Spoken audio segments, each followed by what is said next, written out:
Tol, peram nga ako ng gitara. Tingnan ko lang, marunong pa ako.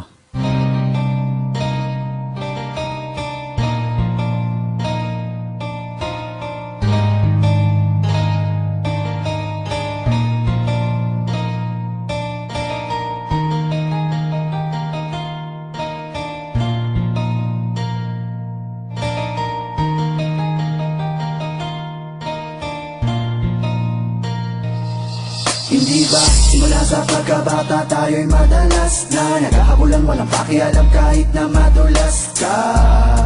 Ang sabi mo pa nga sa akin noon, kung di ka tanggap ng mga taga dito, halika sumama ka sa akin doon sa bakanting lote kung saan madaming bote at ang iyong katabi ay nilalangaw na kamote. Kahit na gano'ng kabaho ang talahiban nating tambayan, nagmistula tong tahanan ng kulitan at tawanan.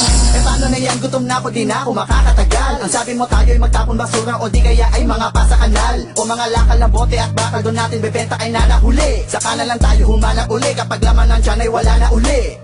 Sa bawat tambayan, iskinita man ang looban, ay di mawawala ang tawanan at kalokohan. Sa mga pagsubok ng buhay ko, di mo ako iniwanan. Okling, isa kang tunay na kaibigan.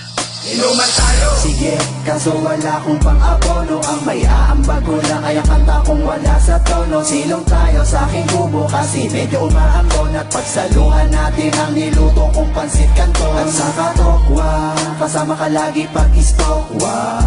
Lagi tayo po yatalo pa natin yung may insomnia.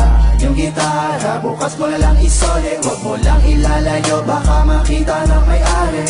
Kain na kain payat, tapos tulog ng tulog puyat. Hindi natin trip pa mag-aral, diba? Kaya tayo ay nagpatato sa balat. Standby! Bayosi-yosi, hindi ako sigurado kung bukas ay meron pa tayong mabobogchi. Kay Aling Shoni, Igib tayo, tatlong timba. Hindi ba wala naman tayong hiya? Doon na tayo maligo sa gitna ng daan at kung pormahan, sige sasabayan na kita. At ang suot nating damit at saka pantalon galing sa sampayan ng iba.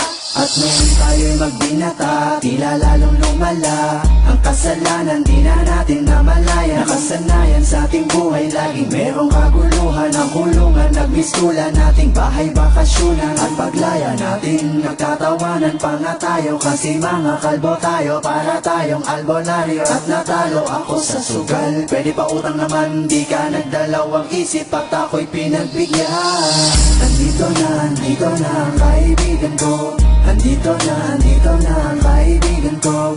Andito na ang kaibigan ko. Na hanggang sumaklolo.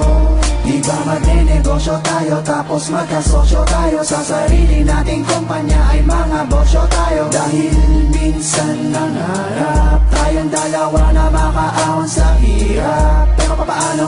Lumipas ang ilang buwang, hindi na tayo nagkita. Wala na akong balita sa'yo. Kumusta na? Anong lagay? Meron bang bago? Nakakamiss din pala ang tarantadong talentado kong kaibigan.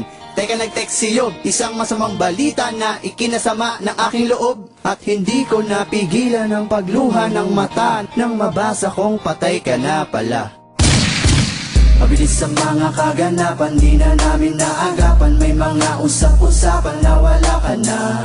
Tangina! Hindi magandang biro yan. Sinong nanakit sa'yo, turo mo sa'kin sino yan. Kung sino pa ang mabait na nilalang ay siya pa ang pinaslang. Dapat di na lang, ikaw iba na lang. Sa dami ng mga pinagsamahan natin ay paano ko tatanggapin? At ang damo na iniwanan mo sa'kin ay mag-isa ko na lang lalanghapin. Iniwan ako ng kaibigan ko. Iniwan ako ng kaibigan ko. Iniwan ako ng kaibigan ko. Isa sa mga matalik na kaibigan ko. Hindi kita malilimutan, yan ang iyong tandaan. Nandito ka sa aking puso at kung nasaan ka man ay sigurado na hindi ka makayosit makatagay. Kasi nga alam ko naman na sa langit ka nakatambay.